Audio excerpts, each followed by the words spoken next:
নতুন লোকেশন বন্ধুরা, দেখো আমি চলে এসেছি ভিডিও করতে। তো ওই যে দেখো আমার পিছনটাতে কিন্তু একটা নদী, তার পাশে হচ্ছে আমাদের একটা পার্ক।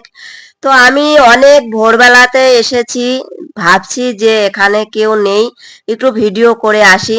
তো এত লোকজন মর্নিং করছে, তো আমি আর ভিডিও কি করব, করতেই পারছি না বন্ধুরা।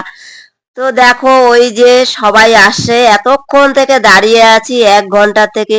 সেই ভোর 4টা সময় বাড়ি থেকে বেরিয়েছি, তো 5টা বেজে গেছে আমাদের ভিডিও করতে এসেছি।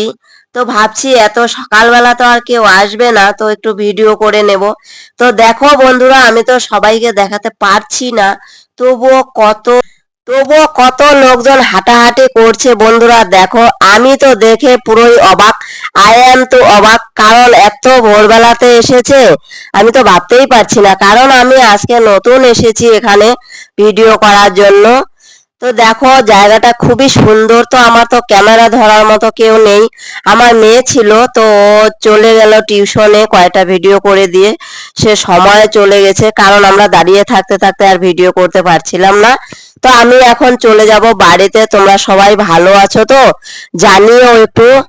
আর আমি কি করে ভিডিও করব একা একা, সেই জন্য আমি একটু লং ভিডিও করে নিলাম। তোমরা সবাই প্লিজ আমার লং ভিডিওটা একটু দেখো মনোযোগ সহকারে, কারণ অনেক কষ্ট করে ভিডিও করি, অনেক দূর দূর আসতে হয় আমাদের ভিডিও করতে।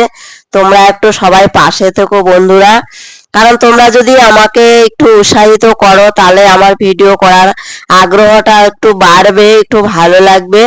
তো দেখো পেছনটা, মানে আমি কথা বলতে পারছিলাম না, যে এত লজ্জা লাগছিল। কি করব বন্ধুরা, প্রচুর লোকজন হাঁটাহাঁটি করছে, সকাল টাইমটা তো তাই। আর এক দাদা ভাই ওই যে আমাকে দেখে বলছে, কি ভিডিও করা হচ্ছে, ক্যামেরাটা কি ধরে দেব? কিন্তু আমি দাদা ভাইটাকে দেখাতে পারছিলাম না, ওই যে দেখো পেছনে চলে গিয়েছে। তা আমি বললাম না, আমি এমনি আসি একটু ঘুরতে। তো আমাকে বললো আমি ধরে দিচ্ছি, আমি ওনাকে চিনি না জানি না, আমি কি করে বলবো যে হ্যাঁ ক্যামেরাটা একটু ধরে দেন। তাই আমি বলছি না, ওই যে পেছনের দিক দিয়ে হেঁটে যাচ্ছে, আমাকে বলছিল যে আমি একটু ভিডিওটা করে দিচ্ছি দিদি ভাই। হ্যাঁ কথা বলছিল, তো অনেকক্ষণ একটু কথা টথা বললাম। আমার ভয়ও লাগছিল, কারণ আমি যেহেতু একাই ছিলাম ওখানে, আর সকালবেলার টাইমটা তখন বাজে 5:30টার মতো। তার জন্য আমি মানে ভয়ে ভয়ে কথা বলছিলাম না। পাশে আমাদের একটু বাড়ি আছে, ওই যে আমি এমনি কারোর সঙ্গে কথা বলতে পারি না, তার মধ্যে ভিডিও করছি তোমাদের ভালোবাসায়। তোমরা এত সুন্দর সুন্দর কমেন্ট করো, খুব ভালো লাগে। তো দেখো তারপরে আমি একটু রাস্তার এদিকে চলে আসলাম। অসংখ্য ধন্যবাদ প্রিয় বন্ধুরা আমার পুরো ভিডিওটা দেখার জন্য, অনেক অনেক ভালোবাসা রইলো। সবাই ভালো থেকো, সুস্থ থেকো।